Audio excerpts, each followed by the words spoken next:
വൈക്കത്തെ L D F സ്ഥാനാർത്ഥി P പ്രദീപാണ് നമ്മോടൊപ്പം ഉള്ളത്. എല്ലാ തവണയും ഇവിടെ നടന്നിരുന്ന ഒരു L D F U D F fight ആയിരുന്നെങ്കിൽ തവണ ഒരു ത്രികോണ മത്സരമായി മാറുന്ന ഒരു സാഹചര്യമുണ്ട്. കാരണം മുൻപ് സി പി ഐയുടെ ഭാഗമായിരുന്ന ഒരാളാണ് ഇപ്പോൾ എൻ ഡി എയുടെ സ്ഥാനാർത്ഥിയായി രംഗപ്രവേശം ചെയ്തിരിക്കുന്നത്. അപ്പോൾ ഇവിടെ ഒരു ത്രികോണ മത്സരത്തിനുള്ള സാധ്യതയുണ്ടോ? ത്രികോണ മത്സരത്തിനുള്ള സാധ്യത മുമ്പും ഇല്ല, ഉണ്ടായിട്ടില്ല. ഇപ്പോഴും അങ്ങനെ വൈക്കത്തെ ജനങ്ങളാരും തന്നെ കാണുന്നില്ല എന്നുള്ളതാണ് ഞങ്ങൾക്ക് കിട്ടുന്ന ഒരു പ്രതികരണം. അതുകൊണ്ട് ഇവിടെ U D F L D F എന്നുള്ള മത്സരം തന്നെയാണ് വൈക്കത്ത് നടക്കുന്നത്.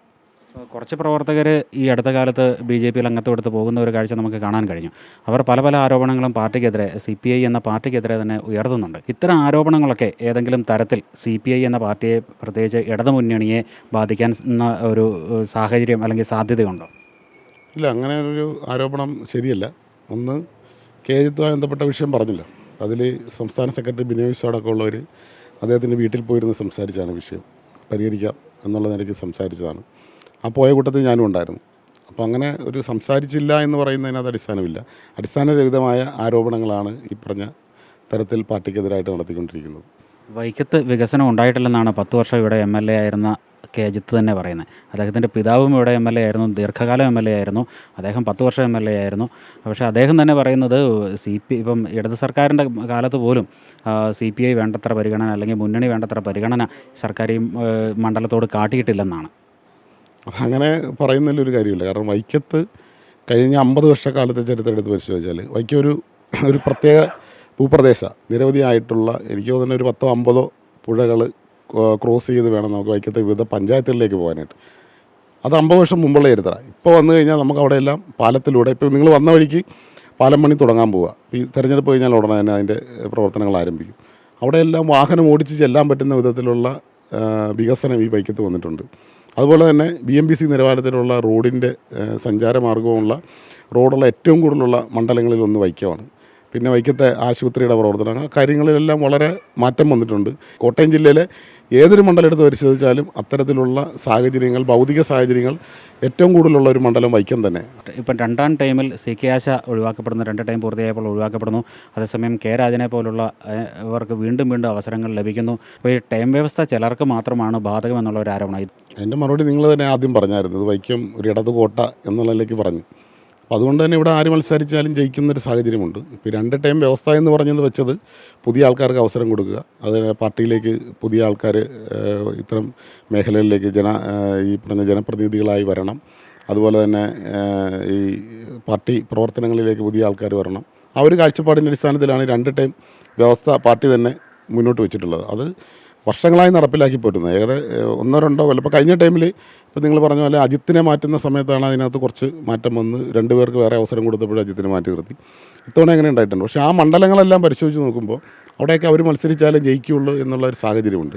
ഇവിടെ നിങ്ങൾ പറഞ്ഞ പോലെ തന്നെ ഇവിടെ ഒരു ഇടതുപക്ഷത്തിൻ്റെ ശക്തമായ വേരോട്ടമുള്ള പ്രദേശം എന്നുള്ളതിലേക്ക് ഇവിടെ മത്സരിച്ച് ജയിക്കാൻ കഴിയും എന്നുള്ള ഒരു വിശ്വാസത്തിൻ്റെ അടിസ്ഥാനത്തിലാണ്. അല്ലാതെ വേറെ ആരെയും മനഃപൂർവ്വമായി മാറ്റി നിർത്തിയതിൻ്റെ അടിസ്ഥാനത്തിൽ ഒരു തീരുമാനം എടുത്തതല്ലത്. അടുത്തത് ഈ അജിത്ത് എന്നുള്ള ഒരു എം എൽ എ 10 വർഷം ഇവിടെ എങ്ങനെ വികസനം കൊണ്ടുവന്നില്ലെന്ന് എങ്ങനെ കാണുന്നു? അദ്ദേഹത്തിൻ്റെ ഒരു 10 വർഷത്തെ, അതും പ്രധാനമാണല്ലോ ഈ ഒരു തെരഞ്ഞെടുപ്പ് കാലയളവിൽ. അതിപ്പോൾ അദ്ദേഹത്തോട് തന്നെ ചോദിക്കണം. കാരണം വെച്ചാൽ അദ്ദേഹം തന്നെ പറഞ്ഞു വൈക്കത്ത് വികസനമൊന്നും വന്നിട്ടില്ല എന്ന് പറഞ്ഞു. അതിനകത്ത് ആ 10 വർഷം കാണുമായിരിക്കും. പക്ഷേ നിലവിൽ ഞങ്ങളുടെ ഒരു വിലയിരുത്തലിൻ്റെ അടിസ്ഥാനത്തിൽ കേരളത്തിലെ വൈക്കത്തെ ഇടതുപക്ഷ ജനാധിപത്യ മുന്നണിയുടെ പ്രവർത്തകരും ഉൾപ്പെടെ കാണുന്നത് ഞാൻ നേരത്തെ പറഞ്ഞ പോലെ വൈക്കം നല്ല വലിയ മാറ്റം വൈക്കത്ത് ഉണ്ടായിട്ടുണ്ട്. പക്ഷേ വൈക്കത്ത് എല്ലാ കാര്യത്തിലും വിമർശിക്കുന്ന ആൾക്കാരുണ്ട്. ആ വിമർശിക്കുന്ന ആൾക്കാർ വൈക്കത്ത് ഇപ്പോൾ പറഞ്ഞ് ഗാന്ധിജി വന്നാൽ പോലും വഴിതെറ്റിയാല എന്നുള്ള വാക്കാണ് ഉപയോഗിച്ചത്.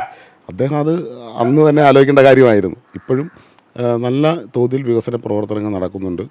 വൈക്കത്തെ ചില പ്രത്യേക സാഹചര്യങ്ങളുണ്ട്. ഒന്ന് ഭൂപ്രദേശവുമായി ബന്ധപ്പെട്ട് ഭൂമി ശാസ്ത്രപരമായ പ്രത്യേകതകളുണ്ട് മറ്റ് മണ്ഡലങ്ങളിൽ നിന്ന് വ്യത്യസ്തമായി. അത്തരം കാര്യങ്ങൾ വികസനത്തിനെ ബാധിക്കുന്നുണ്ട്. അതൊഴിച്ചാൽ ബാക്കി ഒരു ഘടകങ്ങളും വൈക്കത്തെ വികസനത്തിന് ഇതേവരെ ബാധിച്ചിട്ടില്ല.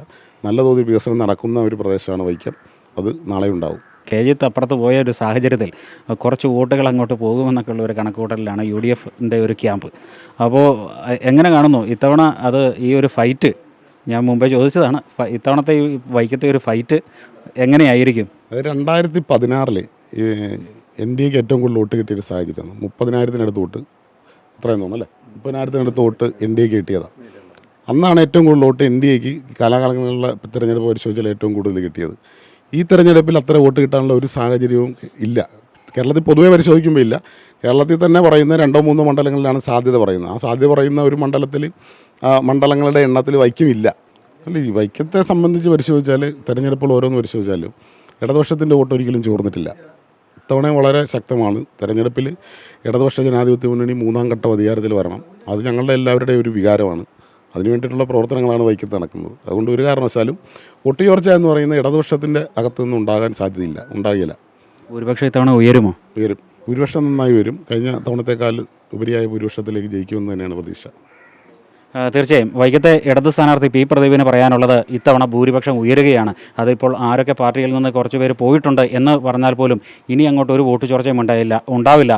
എണ്ണയിട്ട യന്ത്രം പോലെയാണ് ഇവിടെ ഇടത് മുന്നണി പ്രവർത്തിച്ചുകൊണ്ടിരിക്കുന്നത്. അതുകൊണ്ട് ഈ തെരഞ്ഞെടുപ്പിൽ ഒരു ആശങ്കയുമില്ല, വലിയ ആത്മവിശ്വാസത്തിൽ തന്നെയാണ് എന്നാണ് അദ്ദേഹം വ്യക്തമാക്കുന്നത്.